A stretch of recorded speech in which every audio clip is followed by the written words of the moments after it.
तो हाँ जी, देखो जी, आपका नाम मेगा है और आपकी कुंडली बनी है वृष लग्न की। राशि आपकी है कर्क। अगर आपकी मैं कुंडली की बात करूं, कुंडली में ग्रह अच्छे भी हैं, कुछ ग्रह आपके खराब भी मुझे लगे हैं। जैसे कि आपके दो ग्रह मुझे बड़े लेवल पे खराब लगे हैं। एक तो केतु खराब है, दूसरा राहु। दोनों ग्रह नीच के बैठे हैं। बाकी काफी ग्रह आपके अच्छे भी हैं। तो पूरा भी विस्तार में आपको मैं समझाऊंगा कि जो ग्रह अच्छे हैं क्यों अच्छे हैं, खराब ग्रह क्यों खराब है, क्या आपने उपाय करने हैं। और आपके दो तीन सवाल हैं, जैसे आपने बोला है, एक तो विवाह के बारे में पूछा है, विवाह का सुख कैसा होगा, और कामकाज के बारे में पूछा है। तो सबसे पहले देखो जी, आप ये समझ लो कि ये जो कुंडली होती है इसमें होते हैं टोटल 12 घर। और 12 घर मैं लिख देता हूँ, आप समझ लो। ये है आपका पहला घर, ये है दूसरा घर, तीसरा घर, चौथा घर, पांचवा, छठा घर, ये आपका सातवां, आठवां घर, नौवां, 10वां, 11वां और ये 12वां घर। अब ये जो मैंने 12 घर लिखे हैं, इन घरों से आपके जीवन के बारे में कुछ ना कुछ पता किया जाएगा। जैसे कि पहले घर से हम आपका शरीर देखेंगे, आपकी हेल्थ देखेंगे, आपका स्वभाव, आपका रंग रूप, आपकी पर्सनैलिटी। दूसरे घर से आपका धन जोड़ना देखेंगे। तीसरा घर छोटे भाई बहनों का है। चौथा घर आपकी माता, मकान, वाहन का। ये पांचवा घर आपके बच्चों का है। छठा घर शत्रु, रोग, कर्जे का है। सातवां घर आपके पति का। आठवें घर से आपकी उम्र देखेंगे। नौवें घर से आपका भाग्य देखेंगे। 10वें घर से आपका कामकाज। 11वां घर है लाभ। और 12वें घर से आपके खर्चे देखेंगे। तो आपने देखो जी, मेरी दो बातें नोट कर लेनी है। पहली बात, जो मैंने 12 घर लिखे हैं उनको याद कर लो। दूसरी बात, इन 12 घरों से जो कुछ देखा जाएगा वो याद कर लो। और अब आप ये देखो कि आपने क्या देखना है, वो घर देखो। जैसे कि अगर आपका सवाल है, आपकी मान लो माता को लेके है कि माता कैसी होगी, तो चौथा घर कुंडली में माता का होता है। तो चौथे घर से आपकी माता का सुख देखेंगे। और चौथे घर में नंबर लिखा है 5, जो कि है सिंह राशि। मालक बना सूर्य। तो आपकी माता के लिए हमें सूर्य को देखना पड़ेगा। ऐसे ही अगर आपका सवाल है आपकी मान लो उम्र को लेके, आपकी उम्र कितनी होगी, 8वें घर से देखेंगे। और 8वें घर में 9 लिखा है, जो कि धनु राशि है, मालक बना गुरु। तो आपकी उम्र देखने के लिए हमें गुरु को देखना पड़ेगा। तो जो भी मतलब कुछ देखना है, वो घर देखना है और घर का मालक देखना होता है। अब बात करते हैं भविष्यवाणी की। भविष्यवाणी में क्या होता है, ये जो 9 ग्रह हैं, 9 ग्रहों का जो असर है, सभी ग्रहों का आपके ऊपर असर आज भी पड़ रहा है, पहले भी था, हमेशा रहेगा। लेकिन इनका असर कई गुना बढ़ जाएगा इनकी दशा आने पर। मतलब दशा में ये पूरी तरह से एक्टिवेट हो जाते हैं। तो अब इस वाले की दशा आपके ऊपर है किसकी। दशा जो होती है दो प्रकार की होती है, एक महादशा, एक अंतरदशा। महादशा जो होती बड़ी होती है, जो कि आपके ऊपर चली हुई है बुध ग्रह की, जो कि 2015 से चली हुई है। ये 2032 में खत्म होगी। इसका मतलब ये है कि आपके जीवन के ऊपर अभी सबसे बड़ा असर है बुध ग्रह का। कितना असर है? 80%। आपकी मतलब अभी 100 में से 80% लाइफ में जो चीजें हो रही हैं आपके साथ, बुध की वजह से हो रही हैं। और बाकी बचा 20% असर आपके ऊपर मंगल का है, जिसकी चली है अंतरदशा। ये 10वां महीना 23 से चली है और 9वां महीना 24 में खत्म होगी। मेरा कहने का देखो जी मतलब ये है कि आपके जीवन में जो कुछ हो रहा है, खासकर ये दो ग्रह हैं, बुध और मंगल। लेकिन एक तीसरा असर भी आपके ऊपर है, वो है शनि की अष्टम दया का। ये चली हुई है 17 जनवरी 2023 से। पिछले 1.5 साल हो चुका चली हुई है, अभी 1 साल की पड़ी है। मतलब आप ये समझ लो कि आपके जीवन में जो कुछ हो रहा है उसका बड़ा कारण आज के समय में एक तो बुध है, दूसरा मंगल है, मंगल की अंतरशा है, तीसरा है अष्टम दया।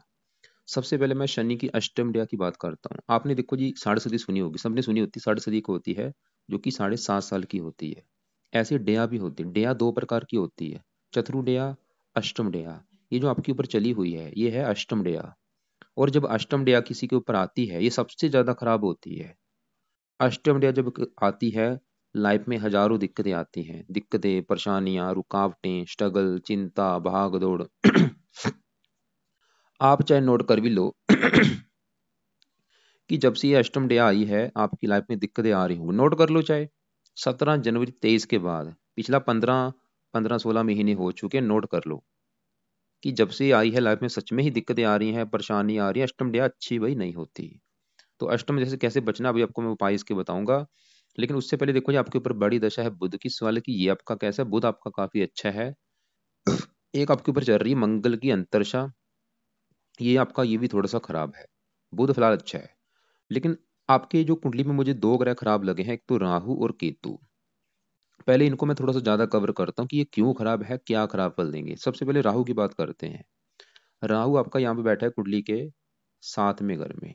7वें घर से देखो जी, वैसे तो हजारों चीजें हैं देखी जाती, क्योंकि ये जो 12 घर मैंने लिखे हैं, इन घरों से हजारों चीजें देखी जाती हैं।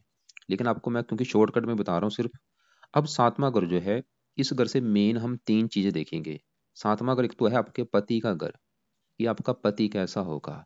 इसके अलावा 7वां घर डेली की इनकम का होता है, जो आपकी रोजाना की इनकम होगी। और ये 7वां घर है पार्टनरशिप का, मतलब आपको साझेदारी के काम में फायदा होगा या नहीं। तो 3 चीजें हम देखेंगे 7वें घर से: पति आपका, डेली की इनकम, और साझेदारी की काम। अब ये फार्मूला मैंने आपको क्या समझाया था कि जो कुछ देखना है उस घर का मालिक देखना है। जैसे 8वें घर का मालिक गुरु था, चौथे घर का मालिक सूर्य था, ऐसे ही 7वें घर का जो मालिक है, क्योंकि मालिक को देखना पड़ेगा, तो 7वें घर में नंबर लिखा है 8। 8 है वृश्चिक राशि, मालिक बना मंगल। तो आपके पति के लिए हमें मंगल को देखना पड़ेगा, डेली की इनकम के लिए मंगल को देखना पड़ेगा। अब मंगल के अलावा 7वें घर में राहु बैठा है, राहु को भी देखेंगे। तो कितने ग्रह हुए? कम से कम 2 ग्रह देख के डिसाइड होगा आपके पति के बारे में। 7वें घर में बैठे राहु को, और 7वें घर के मालक मंगल को। वैसे कुछ और भी ग्रह हैं, जैसे कि 7वें घर के ऊपर दृष्टि है शनि की, शनि को भी थोड़ा सा देखा जाएगा। शुक्र विवाह का कारक होता है, और गुरु पति का कारक है। टोटल मतलब 5 ग्रह देखने पड़ेंगे। मेन वैसे 2 ग्रह हैं। अब सबसे पहले आपके 7वें घर में जो राहु की अगर मैं बात करूं, पूरी कुंडली में सबसे ज्यादा अगर कोई ग्रह खराब है तो ये राहु है। 100 में से पूरे 100% खराब फल देगा। क्यों खराब है? तो राहु देखो जी, जहाँ बैठा 7वें घर में, यहाँ पे एक नंबर लिखा है 8। 8 है वृश्चिक राशि, और ये वृश्चिक राशि राहु की है नीच राशि। राहु आपका खराब इसलिए मुझे लगा है क्योंकि ये कुंडली में नीच का बैठा है। ये जो 9 ग्रह होते हैं, इनके अपने भी घर होते हैं। अगर ये अपने घर में बैठे हैं फिर तो है बहुत ही अच्छे। अगर ये अपने दोस्त के घर में जाके बैठे हैं फिर भी अच्छे हैं। अगर ये दुश्मन के घर में बैठे हैं अच्छे फल नहीं देते। और अगर ये नीच के बैठ जाएं तो बुरे फल देते हैं बड़े लेवल पे। तो राहु आपका खराब इसलिए है क्योंकि 7वें घर में नीच का बैठ है। आपको मैं एक एग्जांपल समझाता हूँ। एग्जांपल ये है कि मान लो मेरा घर है, मेरे घर में मेरा कोई दुश्मन आ जाए। जो मेरा दुश्मन होगा वो मेरे घर में अगर आया होगा, सिंपल सी बात है, वो मेरे घर का नुकसान करेगा। मेरे घर में वो मेरा टीवी तोड़ देगा, मेरी फ्रिज तोड़ देगा, मेरा बेड तोड़ देगा। वो काम यहाँ पे राहु करेगा। राहु 7वें घर में नीच का बैठा है दुश्मन के घर में, तो राहु क्या करेगा? 7वें घर का सत्यानाश कर देगा। अब देखो जी, राहु खराब क्यों है वो हम समझ आ चुके हैं। अब सवाल है कि खराब फल देगा क्या। तो राहु जहाँ बैठा 7वां घर पति का घर है, ये आपके पति का सुख में कमी करेगा, आपको पति संबंधी दिक्कतें पैदा करेगा। अब पति संबंधी दिक्कतें क्या करेगा, इसकी देखो जी शर्त है राहु की। 4 में कोई एक शर्त आपके साथ पैदा करेगा। या तो आपके साथ तलाक आपका हो जाएगा, पहला चांस है कि आपका तलाक हो सकता है। दूसरा, आपका विवाह होगा नहीं।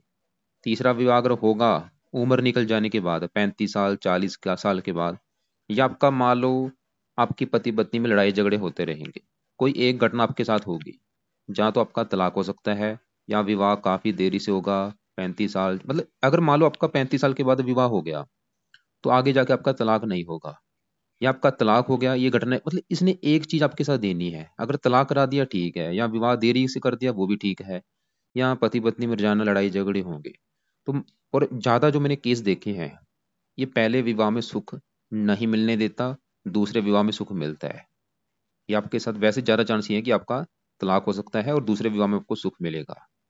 इसके अलावा राहु 7वां घर दिल्ली की इनकम का है, आपकी दिल्ली की जो इनकम है उसको लेके दिक्कतें पैदा करेगा आपको।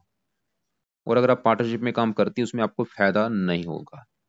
और ये राहु 7वें घर से जो गुप्त रोग देखे जाते हैं, गुप्त अंगों से रिलेटेड आपको कोई छोटा मोटा गुप्त रोग भी दे सकता है, प्रमेह, मधुमेह। अब देखो जी, राहु का बुरा फल आपको आज भी आपके ऊपर है बुरा फल। आज बुरा फल इतना है, लेकिन इसका बुरा फल कई गुना बढ़ जाएगा इसकी दशा आने पर। इसकी दशा कब चलेगी, ये दशा भी आने वाली, आपको मैं दिखा देता हूँ। दशा आपको मैंने जैसे भी बोला दो प्रकार की होती है। एक होती है बड़ी दशा जो कि आपके ऊपर चली है बुध की, 15 से चली है, 32 में खत्म होगी। और छोटी दशा आपके ऊपर किसकी है? मंगल की। और मंगल की दशा भी 9वां महीना 24 में खत्म होगी। इसके बाद आपके ऊपर चलेगी राहु की दशा। और ये राहु की दशा देखो 9वां महीना 24 को चलेगी और चौथा महीना 27 में खत्म होगी। ये आपका जो समय होगा ये आपका बुरा समय होगा, 9वां महीना 24 को लेके चौथा महीना 27 के बीच में। क्योंकि इसकी दृष्टियां भी हैं, पांचवी यहाँ पे पड़ेगी 11वें घर के ऊपर। आमदनी को लेकर दिक्कत आएंगी, काम में लाभ नहीं मिलेगा, लगन को देख हेल्थ खराब कर देगा। इसकी दशा में क्या होगा आपके साथ? आपकी लाइफ में हजारों दिक्कतें आएंगी, दिक्कतें, परेशानियां, रुकावटें, स्ट्रगल, चिंता, भाग दौड़। लेकिन चलो आपने अच्छा किया कुंडली बना ली है, क्योंकि आपको मैं अगर उपाय बताऊंगा, अगर आप उपाय करेंगे बुरे फल नहीं मिलेंगे। तो अब मेन सवाल यह है कि इसके भाई बुरे फलों से राहु के बचा कैसे जाए। इसके पीछे देखो जी नंबर लिखा है 14, ये पावर होती है, पावर हमने इसकी जीरो करनी है, इसको शांत करना है। तो पहला जो राहु का उपाय है वो है आपने इसका, इसके दो पार्ट हैं, एक तो है राहु कवच का पाठ, दूसरा है राहु स्रोत का पाठ।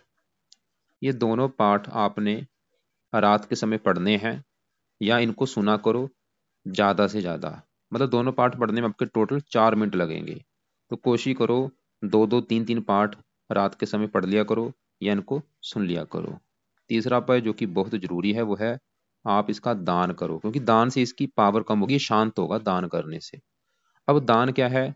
और दान देखो जी आज से शुरू कर दो, रोजाना करो या हफ्ते में 3-4 दिन दान कर दिया करो। कब तक दान करना है? करती रहो दान, दान मत छोड़ना। और दान की वीडियो भेज दूंगा, उसको देख लेना। वैसे इसका जो दान होता है वो सतनाजा होता है, 7 प्रकार के अनाज होते हैं, वो दान करना होता है। तो सतनाजा भी कैसे बनाना है, कैसे दान करना है, वो भी वीडियो आपको मैं अलग से भेज दूंगा। इसके अलावा राहु को सही करने के लिए आपको कुछ देवी देवताओं का सहारा लेना पड़ेगा। कौन से देवी देवता? पहले नंबर पे है शिव जी। अगर आप शिव जी की पूजा बस ना करती हैं राहु कष्ट नहीं देगा। दूसरे नंबर पे माता दुर्गा जी हो गया, तीसरे नंबर पे हनुमान जी हो गया या शनि देवता जी हो गया। लेकिन बेस्ट है शिव जी। तो शिव जी की पूजा उपासना जरूर करो, रोजाना शिव जी के मंदिर जाना शुरू कर दो, वहां पे बैठ के शिव चालीसा पढ़ो, ओम नमः शिवाय का जाप करो। इससे भी राहु आपका अच्छा रहेगा, क्योंकि राहु शिव जी का है भक्त। लेकिन आपको मैंने भी बोला था आपके विवाह के लिए 5 ग्रह देखने पड़ेंगे। अभी हमने सिर्फ राहु को देखा है, वो ये दिखा रहा है कि आपको मैरिज लाइफ में दिक्कतें आएंगी। बाकी दूसरे ग्रहों को भी देखेंगे अभी। तो आपका देखो जी दूसरा ग्रह जो खराब मुझे लगा है वो केतु लगा है। पहला ग्रह तो आपका है राहु खराब है, दूसरा ग्रह केतु खराब है। वो केतु क्यों खराब है? केतु आपका बैठा है कुंडली के पहले घर में, और ये पहला घर सबसे मेन घर है। जैसे आपको मैंने अभी 12 घर बोले हैं कि 7वां घर किसका है? पति का। ये पति को रिप्रेजेंट करेगा राहु आपका। ऐसे ही पहला घर आपको ही बारे में बताएगा। अब देखो जी 7वां घर पति का है, 5वां घर बच्चों का, चौथा माता का, तीसरा छोटे भाई बहन। ऐसी पहला घर है, ये आपका घर है। मतलब आप कैसी होंगी, आपका रंग रूप, आपकी पर्सनैलिटी, सर मस्तक, स्वभाव, ये चीजें हम पहले घर से देखेंगे। और फार्मूला है घर का मालक देखना है। तो पहले घर में लिखा है 2, जो कि वृष राशि, मालक बना शुक्र। तो आपके बारे में जानने के लिए पहले घर के मालक शुक्र को देखना पड़ेगा। और शुक्र के अलावा पहले घर में केतु बैठा है, उसको भी देखेंगे। 2 ग्रहों को देख के डिसाइड होगा आपके शरीर के बारे में, हेल्थ के बारे में, स्वभाव के बारे में, रंग रूप के बारे में और पर्सनैलिटी के बारे में।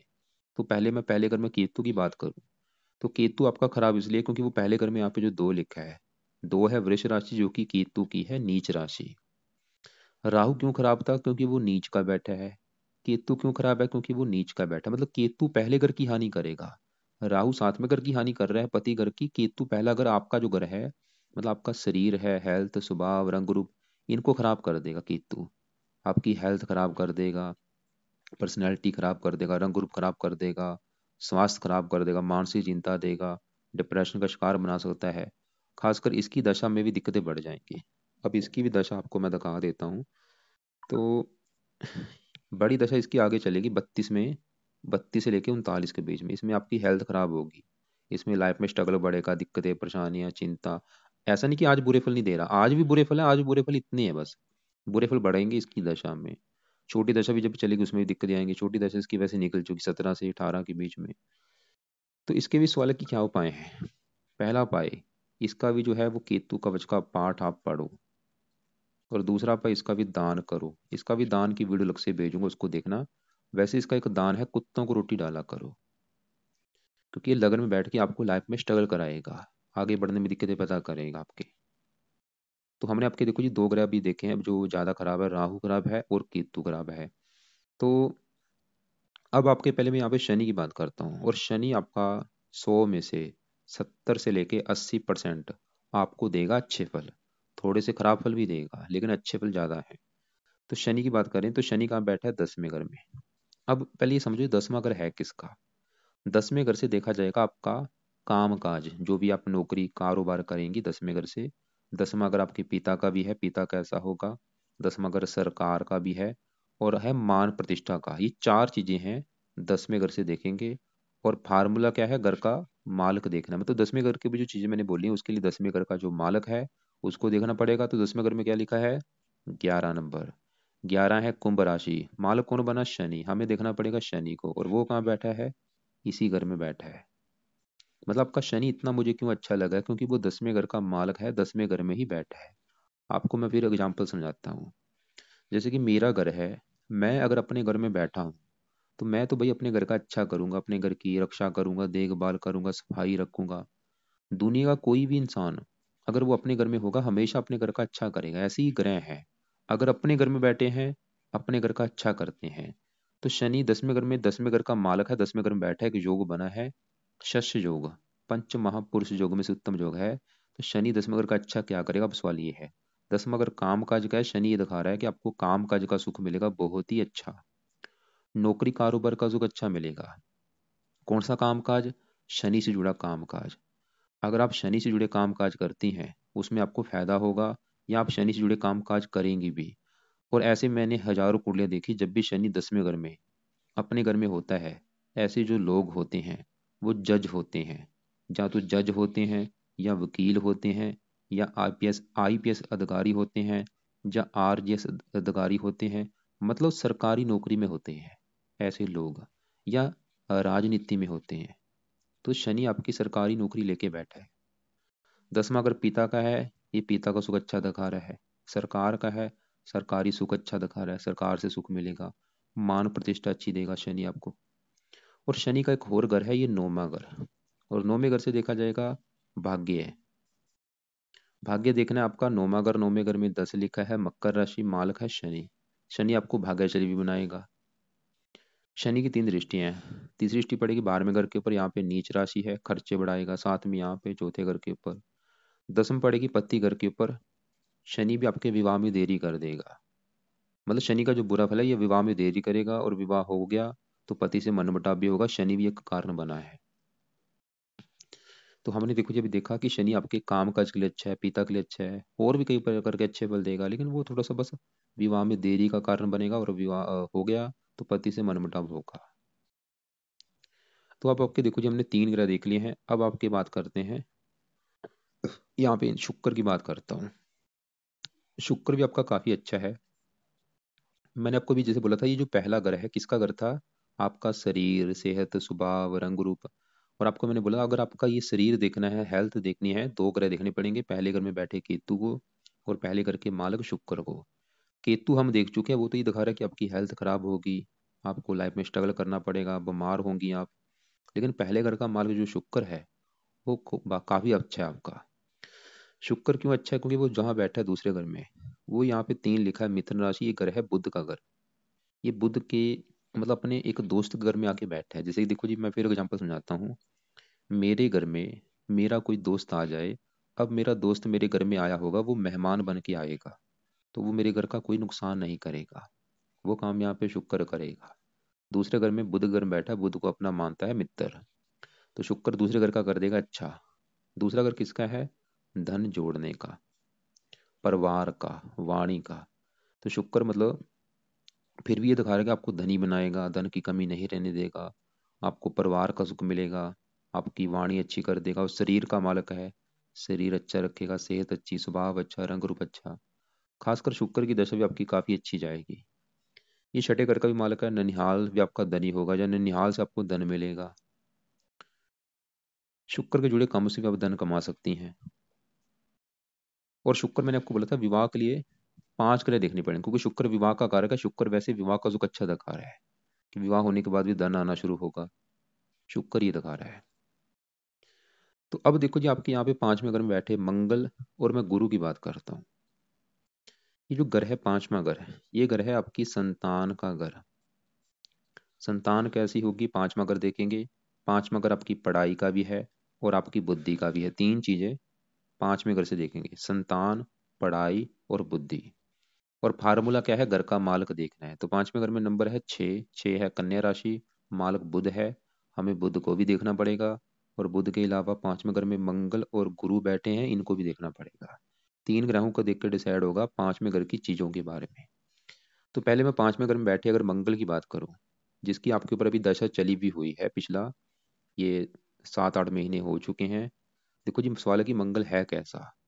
तो मंगल आपको देखो जी बुरे फल भी देगा, अच्छे फल भी देगा, लेकिन बुरे फल थोड़े से ज्यादा भी हैं। तो मंगल देखो जी जहाँ बैठा है पांचवें घर में, ये है बुध का घर, और ये बुध को अपना दुश्मन मानता है। इसकी वजह से मंगल पांचवें घर को थोड़ा सा खराब जरूर करेगा। जैसे पांचवा घर संतान का है, ये संतान संबंधी दिक्कतें पैदा करेगा आपको कोई ना कोई। जैसे कि आपका गर्भपात करा सकता है, गर्भपात होने के आपके काफी योग दिख रहे हैं। या आपकी जो पहली संतान होगी वो ऑपरेशन के द्वारा भी होगी। वैसे लड़के का योग बना रहा है।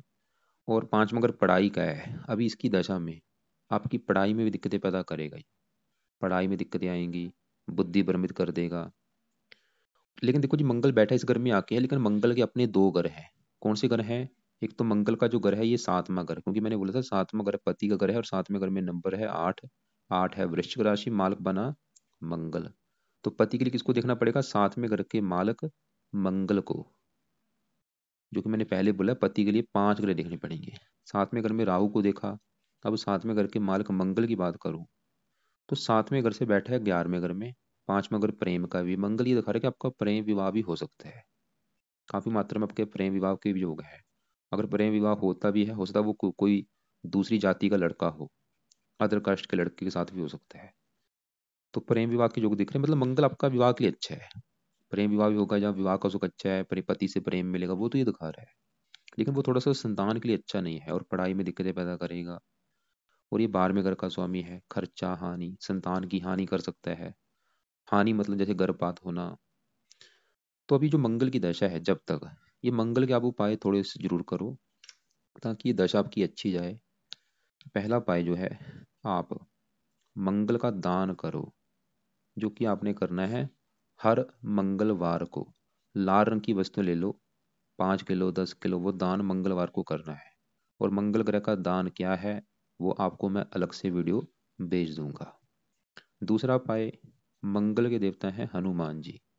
तो हनुमान जी की पूजा उपासना आप किया करो। हनुमान जी की पूजा उपासना से आपके देखो जी कई ग्रह अच्छे होंगे। ये राहु भी अच्छा होगा, ये जो डेया चली है इसके लिए भी अच्छा है। मतलब हनुमान जी की वजह से आपके 3-4 आपके फायदे होंगे। तो इसलिए हनुमान जी की पूजा उपासना तो आप करती जाओ, इसको मत छोड़ना। तो हनुमान जी की पूजा उपासना का मतलब है कि रोजाना हनुमान जी का कोई ना कोई पाठ जरूर पढ़ा करो। और जब भी टाइम लगे हनुमान जी के मंत्र माथा टेकने जाया करो। तो मंगल का दान मैंने बोला है, और ये दान कब तक करना है? जब तक मंगल की दशा है, 9वां महीना 24 तक ये दान आपने करना है। उसके बाद दान छोड़ देना। और एक और बात, जैसे मैंने आपको क्या बोला था, मंगल आपका गर्भपात कराएगा। तो अभी जैसे आपका विवाह नहीं हुआ, जब आपका विवाह होगा, जब आप संतान लेंगी, संतान लेने से पहले मंगल का दान आपने करना है रोजाना, जब तक संतान नहीं हो जाती। और उस समय मंगल का एक पाठ है, वो पाठ आपने पढ़ना है, मंगल कवच का पाठ। तो ये पाठ अब आप उस समय जरूर पढ़ना जब आप संतान पैदा करेंगी। ये तीनों उपाय उस समय कर लेना, दान भी करना, हनुमान जी का पाठ, और ये तीनों उपाय देखो जी अभी भी करने हैं, जब तक ये दशा है 9वां महीना 24 तक। उसके बाद ये उपाय आप चाहे छोड़ देना, लेकिन उस ये उपाय उस समय भी करने हैं जब आप संतान पैदा करेंगी। बाकी हनुमान जी का जो पाठ है ये तो आप चाहे मत छोड़ना, इसको तो करती जाओ आप लंबे समय के लिए। ये दोनों उपाय आप चाहे छोड़ देना दशा के बाद। अब इसी घर में गुरु बैठे है। गुरु इस 8वें घर का भी मालिक है, जहाँ पे 9 लिखा है, 9 है धनु राशि, मालक गुरु। गुरु 11वें घर का भी मालिक है, जहाँ पे 11वें घर से लाभ देखा जाता है। लाभ, आमदनी, लाभ चला गया संतान के घर में। गुरु ही वैसे ही दिखा रहा है कि आपकी संतान होने के बाद भी आपकी आमदन बढ़नी शुरू हो जाएगी, इच्छाएं पूरी होनी शुरू हो जाएंगी संतान होने के बाद। पुत्र होने के ज्यादा योग है यहाँ पे। अब आगे बढ़ते हैं यहाँ पे। तीसरे घर में आपके चंद्रमा, बुध, सूर्य की बात करता हूँ। सूर्य है इस चौथे घर का मालिक जहाँ पे 5 लिखा है। चौथा घर है आपकी माता, मकान, वाहन, भूमि, जमीन, जायदाद। और चौथे घर का मालिक सूर्य आपका अच्छा है, क्योंकि ये तीसरे घर में यहाँ पे चंद्रमा घर में बैठा है। और चले तो कुंडली में इसका जो बड़ा हिस्सा चौथे घर के ऊपर भी है। मतलब सूर्य आपको अच्छे फल देगा। क्या अच्छे फल देगा आपको? लाइफ में अच्छा घर, अच्छी गाड़ी, भूमि, जमीन, जायदाद, ये सभी सुख मिल जाएंगे सूर्य की वजह से। और इसी घर में चंद्रमा बैठा है, वो भी बड़े लेवल पे अच्छा है, क्योंकि चंद्रमा जहाँ बैठा है तीसरे घर में, वहां पे नंबर है 4, जो कि कर्क राशि, ये चंद्रमा का अपना घर है। जैसे आपका शनि अपने घर में बैठा है, ऐसे ही जो चंद्रमा है वो भी अपने घर में बैठा है। तीसरे घर का अच्छा घर है, आपको काफी पराक्रमी बनाएगा, उद्यमी बनाएगा, मेहनती बनाएगा, साहसी बनाएगा। चंद्रमा ही दिखा रहा है। अब सबसे बड़ी बात बुध की, जिसकी आपको आपके ऊपर चली हुई है दशा। सवाल है कि बुध आपका कैसा है। तो बुध भी आपका बड़े लेवल पे अच्छा है, क्योंकि इस कुंडली में योग कारक ग्रह भी है। बुध इस कुंडली में दो घरों का मालक है, एक तो इस दूसरे घर का, और ये पांचवें घर का। दूसरा घर मैंने बोला है आपके धन जोड़ने का है, परिवार का है, वाणी का है। और दूसरे घर में 3 लिखा है, मिथुन राशि, मालक है बुध। और बुध कहाँ बैठा है? तीसरे घर में, मेहनत के घर में। धन, मेहनत। बुध ये दिखा रहा है कि आप खुद की मेहनत के बल पर जीवन में काफी धन कमाएगी। धन की आपके पास कमी नहीं रहेगी। और बुध इस पांचवें घर का भी मालिक है, संतान के घर का। पांचवें घर से 11वें घर में संतान का सुख अच्छा होगा, पढ़ा लिखा बनाएगा, बुद्धिमान बनाएगा। बुध के जुड़े कामों से भी आप धन कमा सकती हैं, जैसे कि लिखने को कोई काम होगा, लेखन, प्रकाशन, पत्राचार। पढ़ाने का काम होगा कोई, टाइपिस्ट, सेल्समैन, कंप्यूटर जुड़ा कोई काम हो गया। ऐसे कामों से भी आप धन कमाएगी। बुध ही दिखा रहा है। लेकिन बुध आपका अस्त बैठा है, मृत अवस्था में बैठा है। तो मृत होने की वजह से इसका जो अच्छा फल है वो कम हो चुका है। लेकिन अगर आप चाहती है इसका अच्छा फल कई गुना बढ़ जाए, तो आपने 2-3 उपाय करने हैं सुबह के टाइम। पहला उपाय, बुध कवच का पाठ आप पढ़ा करो रोजाना। दूसरा उपाय, बुध स्रोत का पाठ आपने पढ़ना है। और तीसरा उपाय अगर आप कर सकती हैं, गणेश जी की भी पूजा उपासना किया करो, क्योंकि बुध के देवता हैं गणेश जी। और वैसे भी आपकी जो कुंडली में आपके इष्ट देव बने हैं, गणेश जी बने हैं। बुध का दान कभी नहीं करना। हरे कपड़े भी आप यूज कर सकती हैं। तो ये है आपकी, देखो जी, कुंडली के उपाय। एक और मैं फिर रिपीट करता हूँ, मैंने आपको क्या क्या बोला। एक उपाय और लिखो यहाँ पे।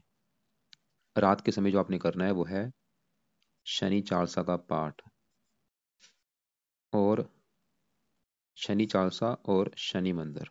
ये मैंने क्यों बोला है अभी आपको बताता हूँ।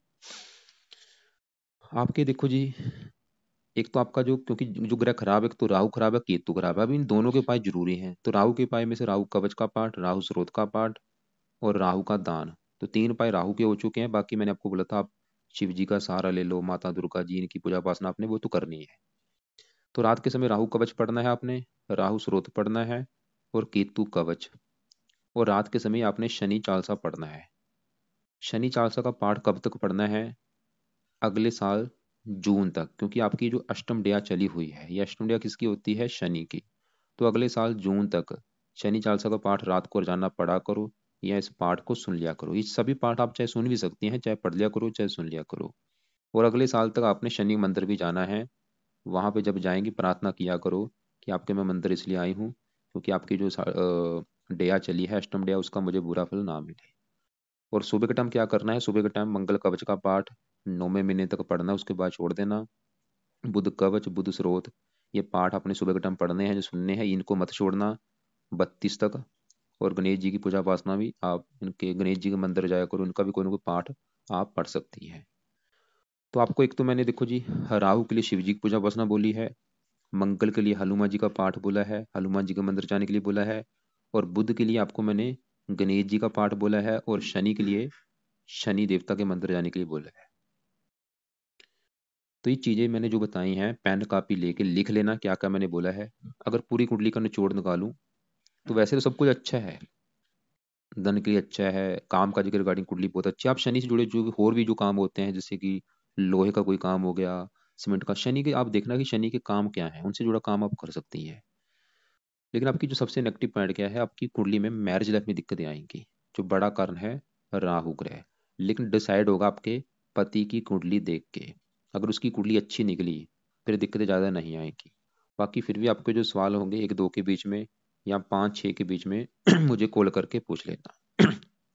नीले कपड़े कम पहना करो। नीले हो गया, लाल कपड़े कम यूज़ करो।